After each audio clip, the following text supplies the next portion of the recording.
Они как бы вот являются охранителями вот этих вот сюжетов, которые здесь представлены.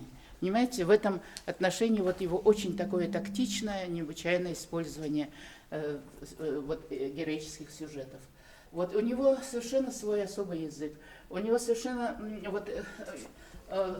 у него свое движение, там вот, допустим, вот растительность, да, у него великолепный вот такой рисунок гор, которые очерчены еще каким-то, и вот они покрыты вот неким таким, то, что называли итальянцы сфумато, вот таким каким-то флером. Вот. И в этом отношении он очень многословен, особенно в графических работах, и, кстати, и в живописных работах несколько, он очень многословен, и это очень хорошо. Вот. То есть он вживается, вот сам текст эпоса, и великолепно умеет передать вот этот дух эпического сказания.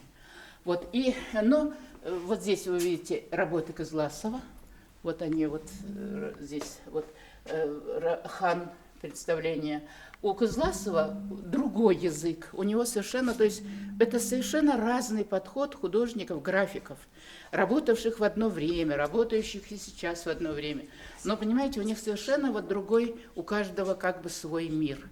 Мир очень богатый, очень...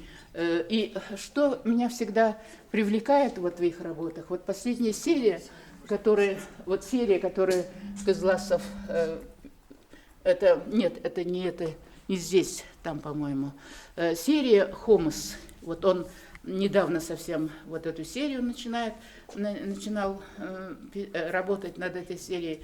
«Хомос», то есть в образ вот этот овал хомоса деревянного, он сумел включить,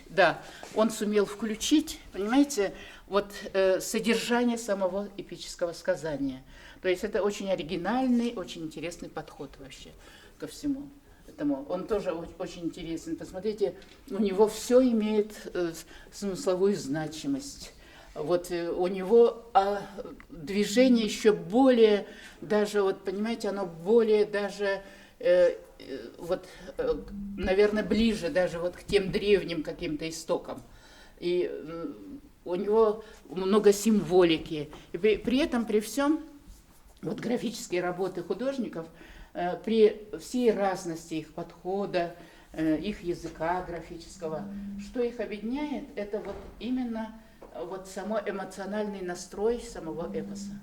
Вот, и в то же самое время я могу сказать, что и древние памятники, которые я вам показывала в фотостампажах, и работы художников, вот что является объединяющим вообще всю эту выставку. Вот это, понимаете, вот передача вот этого эмоционального накала героического эпоса. И вот этим они интересны. Вот теперь я хочу вам вот перейти вот туда, на ту сторону, и хочу показать живопись.